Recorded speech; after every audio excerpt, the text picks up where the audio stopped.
अस्सलाम वालेकुम। आज हम चैप्टर नंबर 4 के बुक के वो न्यूमेरिकल जो कि इम्पोर्टेंट है और पेपर में पूछे जाते हैं वो डिस्कस करेंगे, जिसमें बुक का पहला ही न्यूमेरिकल 4.1 इम्पोर्टेंट है, जिसमें कह रहे हैं rescue helicopter drops a package of emergency ration to a stranded party on the ground. एक हेलीकॉप्टर है और वो इमरजेंसी की सूरत में एक ग्राउंड पर पैकेज ड्रॉप कर रहा है। उस सूरत में जबकि वो हेलीकॉप्टर हॉरिजॉन्टली 40 मीटर पर सेकंड की स्पीड से कितनी हाइट पर 100 मीटर की हाइट पर ग्राउंड से मूव कर रहा है। उसके बाद वो कह रहे हैं where does the package strike the ground. कह रहे हैं जब वो पैकेज फेंकेगा, हेलीकॉप्टर में से पैकेज फेंका जाएगा तो वो कहाँ गिरेगा, ग्राउंड पर कहाँ गिरेगा। तो जहां से फेंका गया है वहां से लेकर जहां वो गिरेगा तो आपको वो हॉरिजॉन्टल डिस्टेंस मालूम करना है। और आपको पता है प्रोजेक्टाइल मोशन के चैप्टर में हॉरिजॉन्टल डिस्टेंस को आप रेंज कहते हैं।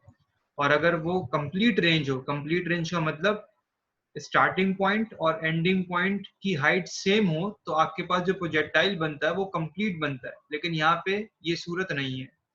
प्रोजेक्टाइल मोशन की दो कंडीशन है आपके पास। पहली कंडीशन में स्टार्टिंग पॉइंट और एंडिंग पॉइंट की हाइट सेम होती है, जिसमें कंप्लीट प्रोजेक्टाइल और पैराबोलिक पाथ बनता है आपका। दूसरी कंडीशन ये है जिसमें स्टार्टिंग पॉइंट और एंडिंग पॉइंट की हाइट में डिफरेंस होता है। और इसी कॉन्सेप्ट के न्यूमेरिकल ज्यादा पूछे जाते हैं पेपर के अंदर, जैसा कि यहाँ पे भी है। तो जब वो पैकेज छोड़ा गया है वहां से लेकर आपको हाइट मालूम करनी है जहां वो गिरा है। तो जब आधा प्रोजेक्टाइल बनता है तो हम उसको रेंज आर से रिप्रेजेंट करने की बजाय उसको हॉरिजॉन्टल डिस्टेंस कहते हैं और एक्स से रिप्रेजेंट करते हैं, जो कि आपको इस क्वेश्चन में मालूम करना है। पार्ट बी में कह रहे हैं what are the horizontal and vertical component of the velocity of the package just before it hits the ground. कह रहे हैं टकरा जमीन पर गिरने से पहले आप वेलोसिटी के दोनों कंपोनेंट मालूम करके दिखाएं। देखिए गिरने से पहले इनिशियली कंपोनेंट में तो आप v नॉट दोनों में लगाते हैं, x और y के लिए। वर्टिकल में नॉट, फाइनल वेलोसिटी में नॉट नहीं आता। तो आपको वेलोसिटी के दोनों कंपोनेंट निकालने हैं और वो फाइनल कंपोनेंट निकालने हैं। तो हमने लिख दिया हमें फाइनल कंपोनेंट मालूम करना है x के लिए वेलोसिटी का, और फाइनल कंपोनेंट मालूम करना है y के लिए वेलोसिटी का। तो ये तीन चीजें मालूम करनी है। पार्ट नंबर ए में हॉरिजॉन्टल डिस्टेंस मालूम करना है, पार्ट बी में आपको फाइनल कंपोनेंट मालूम करने वेलोसिटीज के। अब समझिए इस क्वेश्चन को दोबारा से। देखिए ये हेलीकॉप्टर इनिशियली ट्रेवल कर रहा था with a velocity of 40 meter पर सेकंड और ये हॉरिजॉन्टली ट्रेवल कर रहा है। जब ये हेलीकॉप्टर, जब इस हेलीकॉप्टर में से पैकेज को ड्रॉप किया जाएगा तो वो पैकेज भी थोड़ी देर तक के लिए यही महसूस करेगा गिरने के बावजूद कि मैं अभी भी 40 मीटर पर सेकंड की स्पीड से हेलीकॉप्टर में ट्रेवल कर रहा हूँ। तो वो हेलीकॉप्टर में से पैकेज फेंकने पर वो पैकेज स्ट्रेट नीचे नहीं आएगा, बल्कि वो पैकेज अपने इनर्शिया की वजह से कुछ देर आगे डिस्टेंस ट्रेवल करेगा। और जब उसको ये सेंस होगा कि मैं हेलीकॉप्टर में नहीं हूँ तो वो हॉरिजॉन्टली आगे बढ़ चुका होगा, उसके बाद नीचे आएगा। तो पैकेज का मोशन वर्टिकल स्ट्रेट नहीं होगा, बल्कि वो ऐसे इस तरह से आएगा कर्व पाथ में अपने इनर्शिया की वजह से। ठीक है, आपको सबसे पहले मालूम करना है हॉरिजॉन्टल डिस्टेंस। दिया हुआ कि आपको इनिशियल वेलोसिटी दी हुई है। नॉर्मली हम इस इनिशियल वेलोसिटी को v नॉट से रिप्रेजेंट करते हैं, v नॉट x। आप चाहें तो इसको चेंज कर सकते हैं, vi लिखा है ये भी इनिशियल वेलोसिटी है। अगर मैं इसको v नॉट x कर दूंगा तो भी इनिशियल वेलोसिटी बन जाएगी। आपको इनिशियल वेलोसिटी का x कंपोनेंट गिवन है 40 मीटर पर सेकंड। ये हेलीकॉप्टर हॉरिजॉन्टली ट्रेवल कर रहा है इतनी स्पीड से, तो वर्टिकल कंपोनेंट वेलोसिटी का इनिशियल इसके पास नहीं होगा, तो वो 0 मीटर पर सेकंड ले लिया आपने। क्लियर? आपको निकालना है x। और जब भी आपको ये हॉरिजॉन्टल डिस्टेंस निकालना हो तो आप हमेशा फॉर्मूला यूज करते हैं S equal to v t. S बन जाएगा x, s डिस्टेंस है और x हॉरिजॉन्टल डिस्टेंस है। ये s is equal to v t का फॉर्मूला आप हमेशा तब यूज करते हैं जब कोई भी ऑब्जेक्ट कांस्टेंट वेलोसिटी के साथ मूव कर रहा हो और आपको पता है कि प्रोजेक्टाइल मोशन में एक वेलोसिटी का कंपोनेंट बिल्कुल भी चेंज नहीं होता, तो वो हॉरिजॉन्टल कंपोनेंट है। इसका मतलब हॉरिजॉन्टल कंपोनेंट में या हॉरिजॉन्टल मोशन में जब आप कैलकुलेशन कर रहे हो तो आप फिर ये वाला फॉर्मूला यूज कर सकते हैं जो कि S equal to v t है, जिसको हमने चेंज कर दिया एस को एक्स में। v बन जाएगा आपके पास इनिशियल कंपोनेंट किसका, x का, क्योंकि आप हॉरिजॉन्टल मोशन की बात कर रहे हैं। तो आप चाहें तो उसको v नॉट x भी ले सकते हैं। और टाइम आ गया t, आपको x मालूम करना है। v नॉट x या vi x ये गिवन है आपको 40, ये आप पुट करा सकते हैं यहाँ पे, ठीक है। और t फिलहाल आपको अभी नहीं मालूम, तो इसको हमने इक्वेशन नंबर 1 कर दिया।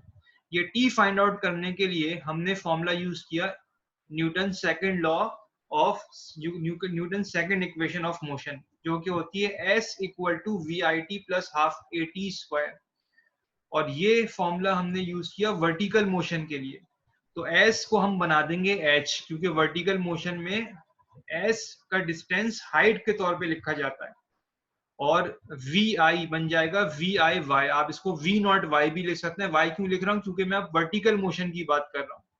इस पैकेज को यहां से लेकर यहां तक आने में कितना वक्त लगा, तो ये वर्टिकल मोशन तय हो रहा है हाइट से ग्राउंड की तरफ, इसलिए हमने हमने वर्टिकल मोशन को कंसीडर किया और वेलोसिटी के कंपोनेंट में y लगाया। टाइम आ गया, हाफ आया, g आ गया, a को g में आप जो है वो चेंज कर लेंगे क्योंकि ये फ्री फॉल मोशन है, और फिर टी स्क्वायर। उसके बाद हमने इस h को, जिसकी वैल्यू 100 मीटर आपको गिवन है, इसको मैंने माइनस में लिखा है। माइनस में क्यों लिखा है, क्योंकि जब भी हम ऊपर से नीचे आ रहे हैं, आपको पता है आप ग्राफ में 4 एक्सिस बनाते हैं, जिसमें से वर्टिकल वाले एक्सिस में ऊपर की तरफ y प्लस होता है, नीचे की तरफ y माइनस होता है। तो ये हाइट ऊपर से नीचे की तरफ है, यानी पैकेज ऊपर से नीचे की तरफ आ रहा है। तो हाइट उसकी 100 थी, फिर डिक्रीज हो रही है और डिक्रीज हो रही है और डिक्रीज होते होते 0 हो रही है, क्योंकि वो ग्राउंड पे आके गिर रहा है। इसका मतलब ये है कि हाइट डिक्रीज होने की वजह से आप इस 100 को माइनस में ले लेंगे। वी आई वाई या वी नॉट वाई ये तो है ही नहीं आपके पास, क्योंकि ये तो हॉरिजॉन्टल वेलोसिटी के साथ मूव कर रहा था, तो इसको आप 0 ले लेंगे। टी यहाँ पे आपने ऐसे लिख दिया ऊपर से नीचे आते हुए। और प्रोजेक्टाइल मोशन में आप 3 एजम्पशंस लेते हैं, जिसमें से एक एजम्पशन ये है कि g की वैल्यू हमेशा -9.8 लेते हैं। तो ये g की वैल्यू 9.8 और माइनस मैंने यहाँ लिख दिया, जो कि प्लस से मल्टीप्लाई हो गया, माइनस आ गया, plus minus minus, T square ऐसे आ गया। उसके बाद आप ये तो 0 हो जाएगा, आपने इसको सॉल्व किया 4.9 टी स्क्वायर, माइनस में माइनस से माइनस कैंसिल हो गया, आपने टी स्क्वायर की वैल्यू निकाली, उसके बाद रूट लगा दिया, क्योंकि आपको टी स्क्वायर की नहीं टी की वैल्यू चाहिए, विच इज 4.52 सेकंड।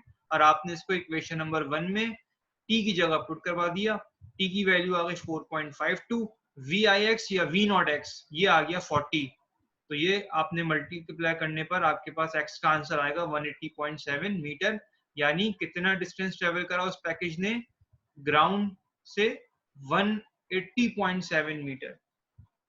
उसके बाद आपको फाइनल कंपोनेंट निकालने वेलोसिटी के। आपको पता है प्रोजेक्टाइल मोशन में एक वेलोसिटी का कंपोनेंट चेंज ही नहीं होता, कौन सा, एक्स कंपोनेंट। तो जो इनिशियल एक्स कंपोनेंट होगा वही फाइनल एक्स कंपोनेंट भी होगा। यानी अगर ये v नॉट x है तो v एफ एक्स या v x, आप इसको vx लिख सकते हैं और इसको v नॉट x लिख सकते हैं, जो कि क्या गिवन है आपको 40 मीटर पर सेकंड। तो ये आपके पास इसका आंसर आ गया, ठीक है। फाइनल वेलोसिटी निकालने के लिए y कंपोनेंट के लिए आप फॉर्मूला यूज करेंगे फर्स्ट इक्वेशन ऑफ मोशन, जो है vf equal to vi plus at। vf बन जाएगा फाइनल कंपोनेंट वेलोसिटी का, vi बन जाएगा इनिशियल कंपोनेंट वेलोसिटी का, और at a की जगह माइनस का g लेंगे, क्योंकि प्रोजेक्टाइल में g की वैल्यू माइनस में लेते हैं।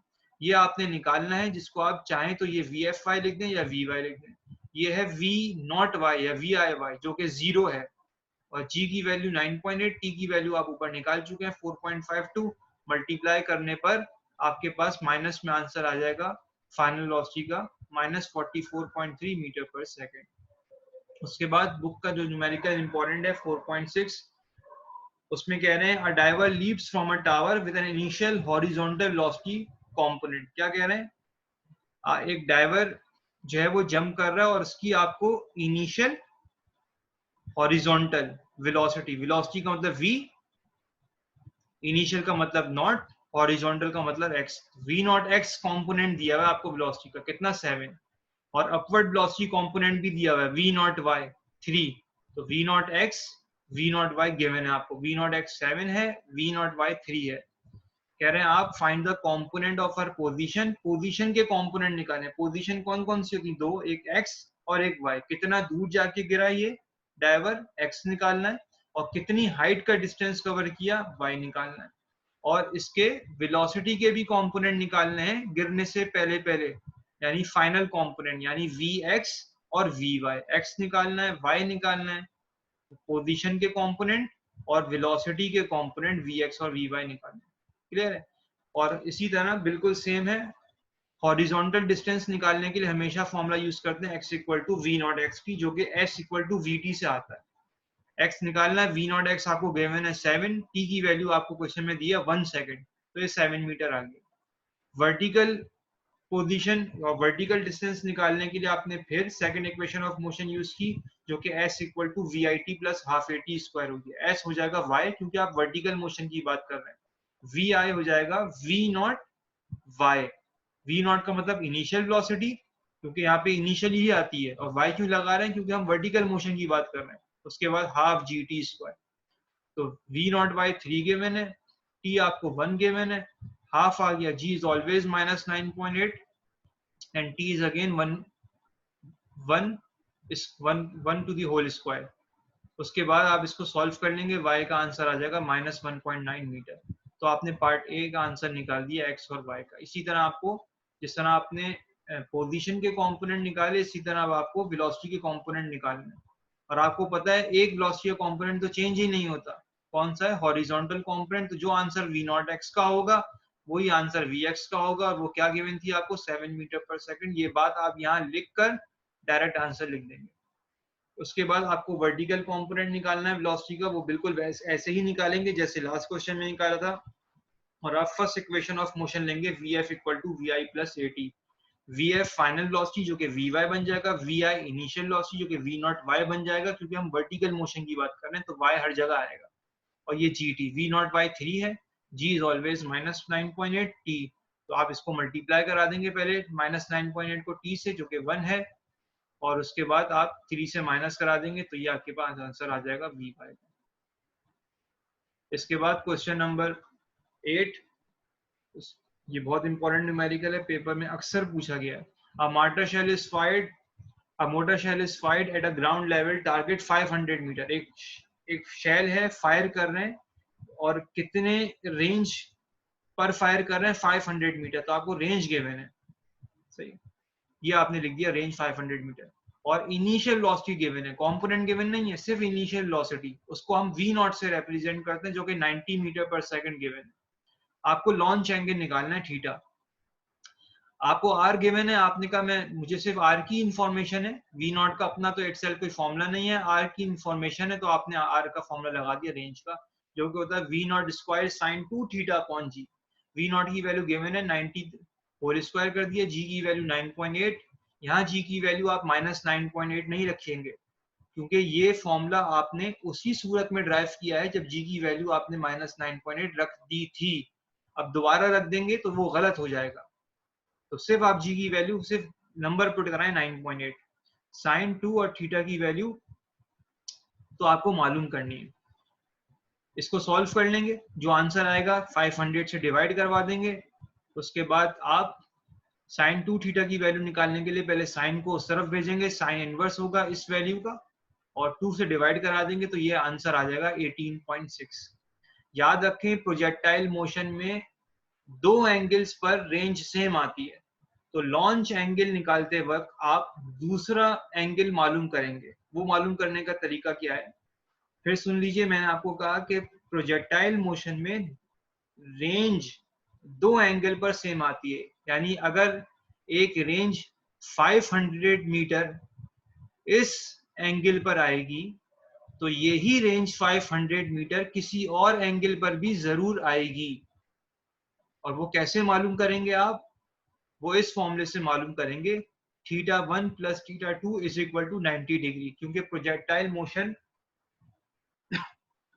जो है वो इस एंगल से कभी भी इंक्रीज नहीं करता, क्योंकि उसका शेप फिर बिगड़ जाएगा और वो पैराबोलिक पाथ कभी भी नहीं रहेगा। तो ये दोनों एंगल मिलके इक्वल टू या लेस देन 90 डिग्री होंगे। देखिए हमें दूसरा लॉन्च एंगल निकालना है जिस पर यही रेंज बने 500 मीटर। कैसे निकाला? θ1 को आप वहां लेगा -θ1 और वो कितना है 18.6, θ2 की वैल्यू आएगी 71.4। जब इस 71.4 पर भी अगर आप r की वैल्यू मालूम करेंगे ये थीटा रख के इधर, तो आपके पास इस r की वैल्यू भी 500 मीटर ही आएगी, जो कि आपका ये आंसर है लॉन्च एंगल का, कि हमें उस मोटर शेल को जो कि फायर किया गया है वो इस एंगल से लॉन्च करना होगा। ठीक है, एक ये एंगल है और एक उसका ये एंगल है, जिस इन दोनों एंगल पर रेंज 500 मीटर ही आएगी। ये सवाल और भी लेंथी करके आता है, आपसे ये भी पूछ सकते हैं कि आप हमें मिनिमम टाइम भी निकाल के दिखाएं और मैक्सिमम टाइम भी निकाल के दिखाएं। देखें टाइम का फॉर्मूला आपने ड्राइव किया है। मैक्सिमम टाइम जो होता है वो 2v0 sin theta upon g होता है। तो मैक्सिमम टाइम के लिए आप थीटा की जगह बड़े थीटा की वैल्यू पुट कराएंगे और मिनिमम टाइम के लिए आप थीटा में ये छोटे थीटा की वैल्यू पुट कराएंगे, तो आप इस तरह मैक्सिमम और मिनिमम टाइम भी निकाल सकते हैं। ये कंप्लीट क्वेश्चन है। पुरानी बुक्स में क्वेश्चन ये पूरा गिवन था, बाद में नई बुक्स में ये क्वेश्चन जो है वो कम कर दिया है और ये आधा क्वेश्चन बन गया है। लेकिन 5 ईयर में और पेपर में ये क्वेश्चन हर नौये से पूछे जाते हैं, जिसमें जो चीज नहीं थी वो मैंने आपको यहाँ पे क्लियर कर दी और बता दी है। अभी जो मैंने आपको न्यूमेरिकल्स कराए हैं वो सारे प्रोजेक्टाइल मोशन से रिलेटेड से न्यूमेरिकल थे। आपको पता है चैप्टर नंबर 4 जो है वो मोशन इन 2 डायमेंशन वो 2 हिस्सों में है। यानी एक मोशन इन 2 डायमेंशन की एग्जांपल प्रोजेक्टाइल मोशन है और एक मोशन इन 2 डायमेंशन की एग्जांपल यूनिफॉर्म सर्कुलर मोशन है। तो अब हम वो न्यूमेरिकल डिस्कस कर रहे हैं जो कि दूसरे एग्जाम्पल से रिलेटेड हैं, जो कि यूनिफॉर्म सर्कुलर मोशन से हैं, जिसमें एक न्यूमेरिकल है 4.11 जिसमें कह रहे हैं the turn table of a record player rotates initially. आपको पता है पुराने वक्तों में ये इस तरह के इंस्ट्रूमेंट हुआ करते थे किसी भी चीज को प्ले करने के लिए। तो ये जो रिकॉर्ड प्लेयर है उसको यहाँ पे क्लियर करके दिखा रहे हैं आपको। रिकॉर्ड प्लेयर सर्कुलर फॉर्म में रोटेट करता है, सर्कुलर फॉर्म में रोटेट करता है और उससे एक साउंड आप इस माइक के जरिए, स्पीकर के जरिए सुन पाते हैं। तो वो जो रिकॉर्ड प्लेयर है उसकी आपको एंगुलर वेलोसिटी दे रहे हैं और इनिशियली दे रहे हैं। तो एंगुलर वेलोसिटी को आप ओमेगा से रिप्रेजेंट कर रहे हैं, इनिशियली दे रहे हैं तो ओमेगा आई कर दिया। क्या दे रहे हैं? 33 रिवॉल्यूशन पर मिनट, 33 रेवोल्यूशन पर मिनट, ये आपको ओमेगा आई दे दिया। कह रहे हैं takes 20 second to come to rest. कह रहे हैं 20 सेकंड के बाद ये रिकॉर्ड प्लेयर रेस्ट में आ जाता है। तो 20 सेकंड के बाद रेस्ट में आ गया, इसका मतलब ओमेगा एफ 0 हो गए और ये टाइम दे दिया आपको। क्या कह रहे हैं? What is the angular acceleration of the turn table. Acceleration को ए से रिप्रेजेंट करते हैं और एंगुलर एक्सेलरेशन को अल्फा से रिप्रेजेंट करते हैं, ये मालूम करना है। उसके बाद कह रहे हैं how many rotation does the turntable make before coming to rest. कह रहे हैं ये जो 20 सेकंड में टर्न टेबल जितनी बार रोटेट हुई है इसने कितने चक्कर लगाए हैं, 1 2 3 10 कितने चक्कर लगाए, ये आपको रोटेशन मालूम करनी है पार्ट बी में। फिर कह रहे हैं if the radius of the turn table, कह रहे हैं इस टर्न टेबल का जो रेडियस है, रेडियस वो है 0.14 मीटर, तो आप हमें उसका टेंजेंशियल एक्सेलरेशन का मैग्नीट्यूड निकाल के दिखाएं। टेंजेंशियल एक्सेलरेशन को ए और सबस्क्रिप्ट में टी करके रिप्रेजेंट करते हैं, ये मालूम करना है आपको टेंजेंशियल एक्सेलरेशन। तो सबसे पहले सॉल्व करने से पहले हम इस ओमेगा आई को इसके सही यूनिट में लेकर जाएंगे जो कि होता है रेडियन पर सेकंड। तो कैसे लेकर जाएंगे? देखें एक रेवोल्यूशन जो है वो 2 पाई रेडियन के बराबर होती है, 2 पाई रेडियन। तो इस 33 को मैं 2 पाई से मल्टीप्लाई करा दूंगा और ये डिवाइड में आ रहा है मिनट, मुझे सेकंड में लेके जाना है, 1 मिनट में 60 सेकंड होते हैं, तो मैं कैसे कन्वर्जन करूंगा, 33 मल्टीप्लाई बाय 2 पाई, और पाई में रखेंगे आप 3.142 की वैल्यू, डिवाइड बाय 60। तो ये जो है आपके पास ये पूरी कन्वर्जन जो कि इस पूरे में सॉल्व हुई हुई है, पहले इन्होंने टाइम को मिनिमम मिनट से सेकंड में कन्वर्ट किया, सिर्फ 33 को 60 से डिवाइड करा के, उसके बाद फिर 33 को मल्टीप्लाई कराया है, यानी कि इस फिगर को मल्टीप्लाई कराया है 2 पाई से। आप डायरेक्ट भी कर सकते हैं, 33 को 2 पाई से मल्टीप्लाई करें और डिवाइड कर दें 60 से एक साथ, तो ये आंसर आएगा रेडियन पर सेकंड। देखें, आपको अब निकालना है एंगुलर एक्सेलरेशन। वो निकालने के लिए आप फॉर्मूला यूज कर सकते हैं फर्स्ट इक्वेशन ऑफ मोशन, जो कि vf equal to vi plus at होता है। अगर मैं यहाँ से a की वैल्यू निकालूं तो बन जाएगा formula vf minus vi upon t, यानी कि एक्सेलरेशन की जो डेफिनेशन है, change in velocity per unit time, delta v upon T, और डेल्टा v होता है vf minus vi upon T. ये एक्सेलरेशन का फॉर्मूला। अगर मैं एंगुलर एक्सेलरेशन का बनाऊंगा तो a अल्फा बन जाएगा, vf ओमेगा f बन जाएगा, vi ओमेगा i बन जाएगा, और टाइम ऐसी का ऐसी आएगा, और a अल्फा बन जाएगा। तो ओमेगा f 0 है, ओमेगा i 3.46 है, ये वैल्यू पुट कराएंगे आप और 20 से डिवाइड करा देंगे, तो ये आंसर माइनस में आ गया एंगुलर एक्सेलरेशन का। अब आपको निकालना है नंबर ऑफ रोटेशन, यानी नंबर ऑफ रेवोल्यूशन, कितने चक्कर लगाए उस डिस्क ने जब वो एंगुलर फॉर्म में रोटेट कर रही थी। तो कितने चक्कर लगाए ये तो मैं बाद में मालूम कर पाऊंगा, पहले ये तो मालूम करूं वो कितना डिस्टेंस उस डिस्क ने टोटल ट्रेवल किया है, कितना डिस्टेंस। हम सीधा डिस्टेंस लीनियरली ट्रेवल करते हैं तो उसको एस से रिप्रेजेंट करते हैं, लेकिन अगर हम एंगुलर फॉर्म में डिस्टेंस ट्रेवल करते हैं, जैसे ये रिकॉर्ड प्लेयर कर रहा है, तो इसके डिस्टेंस को हम किससे रिप्रेजेंट करते हैं, थीटा से। ये पता होना चाहिए आपको न्यूमेरिकल करते हुए। तो देखें, थीटा की वैल्यू का फॉर्मूला होता है ओमेगा टी, ये आप कई बार फिजिक्स में डिस्कस कर चुके होंगे, ठीक है। ओमेगा का फॉर्मूला निकालते हैं, थीटा अपॉन टी होता है, तो थीटा की वैल्यू निकालेंगे ओमेगा टी। ये ओमेगा मैंने एवरेज ले लिया, एवरेज कैसे निकालूंगा, एवरेज लेने का तरीका क्या है, इनिशियल और फाइनल को प्लस कर दें, दो वैल्यू है डिवाइड बाय 2 कर दें। इनिशियल कितनी है 0. ओमेगा आई की वैल्यू इनिशियल ले लेंगे आप, ओमेगा आई की वैल्यू इनिशियल ले लेंगे आप, और उसको प्लस कर देंगे ओमेगा एफ से जो कि 0 है, डिवाइड बाय 2 कर देंगे, तो आपके पास एवरेज का आंसर आ जाएगा। ये आपने ओमेगा एवरेज की वैल्यू को पुट करा देंगे इस जगह, टी की वैल्यू 20 है, तो ये थीटा आएगा 5.5 रेवोल्यूशन। आपको थीटा नहीं चाहिए, आपको नंबर ऑफ रोटेशन चाहिए, नंबर ऑफ रोटेशन मालूम करने। तो ये इसका मतलब क्या है, number of revolution completed in 20 second. कितने रेवोल्यूशन कंप्लीट करें 20 सेकंड में, 5.5 रेवोल्यूशन, यानी 5 पूरे कंप्लीट करे हैं और एक आधा कंप्लीट किया है इस टेस्ट में। पार्ट सी में आपको निकालनी है लीनियर स्पीड निकालनी है। लीनियर स्पीड कैसे निकालते हैं, v is equal to r omega formula पढ़ा है आपने। इनिशियल के हमने आई के लिए आई लगा दिया, तो यहाँ भी आई आ गया। आर की वैल्यू 0.14 है, क्वेश्चन में गिवन है। ओमेगा आई आपको पता है 3.46 है, ये आपके पास वी आई आ जाएगा। एक्सेलरेशन कैसे निकालते हैं, जिस तरह v का फॉर्मूला है ओमेगा के साथ, इस तरह a का फॉर्मूला है अल्फा के साथ, a equal to r alpha. r की वैल्यू 0.14, अल्फा की वैल्यू आपने निकाली है पार्ट ए में माइनस में, तो ये एक्सेलरेशन का, टेंजेंशियल एक्सेलरेशन का भी आंसर माइनस में ही आएगा। लास्ट न्यूमेरिकल है बुक का, जो कि इंपॉर्टेंट है। कह रहे हैं torsion swings on a wine of length. एक टार्जन है जो कि एक रोप के जरिए मूव कर रहा है कर्व पाथ में, जैसे आप जो है मूवीज में देखते हैं। तो देखें, ये फिक्स पॉइंट है और ये लेंथ है उस रोप की जिस पर ये टार्जन मूव कर रहा है एक कर्व पाथ में। अगर ये पूरा कर्व पाथ ले ले तो ये पूरा एक सर्कल बन जाएगा। क्या बन जाएगा, पूरा एक सर्कल बन जाएगा, ठीक है। तो इसका मतलब ये है कि ये जो फिर लेंथ दी हुई है, अगर ये इसके सहारे मूव कर रहा है तो ये तो सेंटर से लेकर एंड पॉइंट हो गया, और सेंटर से लेकर एंड पॉइंट सर्कल का डिस्टेंस होता है रेडियस। तो इसका मतलब ये torsion swings on a wine of length, जो लेंथ ये दी हुई है एल, इसको मैं यार रेडियस ले सकता हूँ 4 मीटर के बराबर, क्योंकि ये पूरा अगर कर्व पाथ कंप्लीट कर ले तो ये सर्कल बन जाएगा, और जब भी कर्व पाथ कंप्लीट होता है तो वो सर्कल बनता है, ठीक है। तो ये बेसिकली आपको लेंथ रेडियस दिया हुआ है, लेंथ से मतलब आपने इंफॉर्मेशन निकाली रेडियस की, और ये कितने एंगल पर है, 20 डिग्री के एंगल पर है। कह रहे हैं आप जो है वो, और टार्जन की स्पीड दी है 5 मीटर पर सेकंड की स्पीड से वो मूव कर रहा है। आप सेंटीपीटल एक्सेलरेशन निकालें, उसकी टेंजेंशियल एक्सेलरेशन निकालें और रिजल्टेंट निकालें।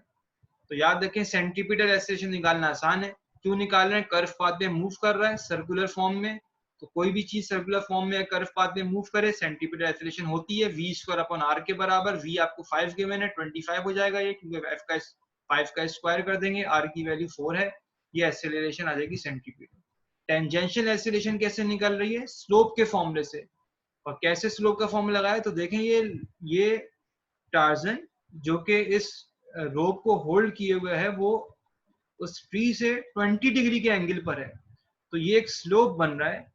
और उस स्लोप के जरिए हमने फॉर्मूला लगाया जो कि हमने इंक्लाइन प्लेन के फॉर्मूले में ड्राइव किया था, स्लोप के फॉर्मूले एक्सेलरेशन के, जो क्या होता है g sin थीटा। g की वैल्यू 9.8 और sin थीटा की वैल्यू आप 20 पुट करा देंगे तो ये आ गया एक्सेलरेशन, टेंजेंशियल एक्सेलरेशन। और रिजल्टेंट कैसे निकालेंगे? रिजल्टेंट का फॉर्मूला निकालने का तरीका ये है, ठीक है। ये हाई रिजल्टेंट, ये बेसिकली पाइथागोरस थ्योरम लगता है, तो ये फॉर्मूला ड्राइव होता है। आप याद भी रख सकते हैं कि रिजल्टेंट एक्सेलरेशन बराबर होती है रूट ओवर सेंटीपीटल एक्सेलरेशन का स्क्वायर प्लस टेंजेंशियल एक्सेलरेशन का स्क्वायर। सेंटीपीटल एक्सेलरेशन आपके पास 6.25 है, उसका होल स्क्वायर कर देंगे। टेंजेंशियल एक्सेलरेशन आपके पास 3.35 है, उसका होल स्क्वायर कर देंगे। और स्क्वायर करने के बाद ऐड कराएंगे, रूट लेंगे, आपके पास आपके रिजल्टेंट एक्सेलरेशन का फॉर्मूला आ जाएगा। तो ये वो न्यूमेरिकल थे बुक के चैप्टर नंबर 4 के, जो कि इम्पोर्टेंट है और पेपर में पूछे जाते हैं। अब नेक्स्ट क्लास में हम दोबारा चैप्टर नंबर 4 के वो न्यूमेरिकल डिस्कस करेंगे जो कि बुक में नहीं है लेकिन पेपर में पूछे गए हैं।